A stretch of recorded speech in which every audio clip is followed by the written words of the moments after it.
Hello everyone, সুপর্ণার রন্ধনশালাতে আপনাদের সবাইকে স্বাগত জানাই। আজ আমার রেসিপি পাট শাকের ডাল বটি। তো এটা আমি কিভাবে তৈরি করেছি সেটাই শেয়ার করছি। প্রথমে বাজার থেকে কিনে আনা পাট শাকের আটিটা আমি খুলে নিচ্ছি।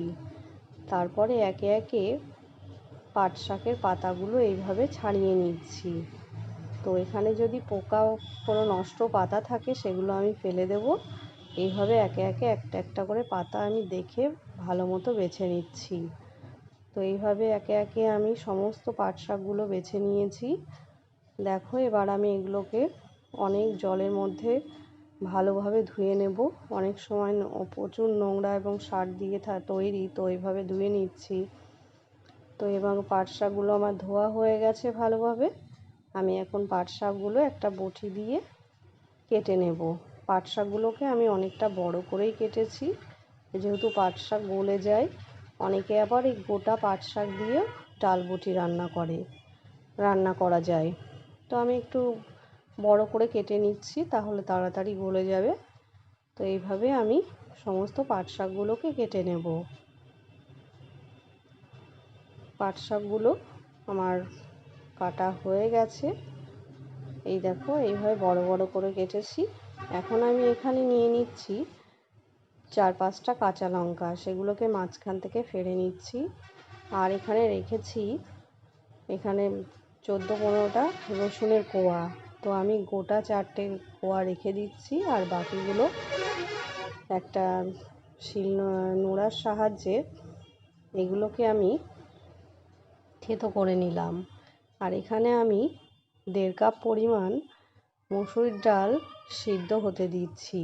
তো মাইক্রোওভেনে এটাকে আমি 7 মিনিট সিদ্ধ করে নিয়েছি। এগুলোকে ডালটাকে গোটায় রেখেছি। তারপরে আমি কড়াইয়ে 2 টেবিল চামচ সর্ষের তেল দিয়ে সেখানে একটা শুকনো লঙ্কা, গোটা জিরে, 5টা কাঁচা লঙ্কা চিড়ে রাখা দিয়ে দিলাম, এবং গোটা রসুনগুলো এবং থেতো করা রসুনগুলো দিয়ে দিলাম, এবং এগুলো সমস্ত ভালোভাবে আমি মিশিয়ে নিচ্ছি। ফোড়নের সমস্ত মশলাগুলোকে ভালোভাবে মিশিয়ে নিচ্ছি। এইভাবে 2 মিনিট আমি মিশিয়ে নেব। তারপরে আমি এখানে ধুয়ে কেটে রাখা পাট শাকগুলোকে অ্যাড করে নেব।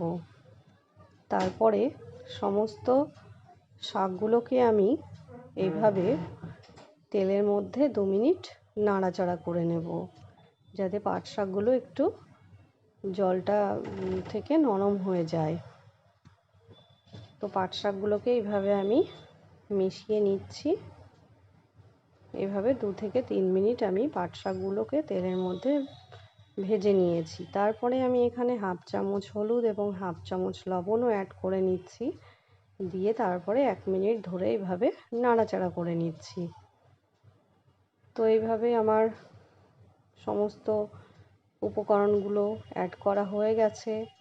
এরপরে আমি সিদ্ধ করা মুসুরির ডালগুলো শাকের মধ্যে অ্যাড করে দিচ্ছি। তারপরে সমস্ত শাকের সাথে আমি ডালগুলোকে মিশিয়ে নেব। এই ডালগুলো একটু গোটা গোটাই রাখতে হবে, পুরো সিদ্ধ যেন না হয়ে যায়, তাহলে খেতে ভালো লাগবে না। তো এই গোটা গোটা পাট শাকগুলো দিয়ে দিয়েছি এবং নাড়াচাড়া করে নিচ্ছি। আমি এখানে একটু জল অ্যাড করিনি, সিদ্ধ ডালের মধ্যে যে জলটা ছিল তাতেই আমার শাকগুলো প্লাস ডালটা আর একটু সিদ্ধ হয়ে এসেছে। তো ঢাকা দিয়ে আমি 5 মিনিট লো ফ্লেমে রান্না করে নিয়েছি। ঢাকা খুলে আমি ভালো করে নাড়াচাড়া করে নিচ্ছি। তো আমার রান্না হয়ে গেছে। রেসিপিটা ভালো লাগলে অবশ্যই চ্যানেলটি সাবস্ক্রাইব করে দেবে। ধন্যবাদ।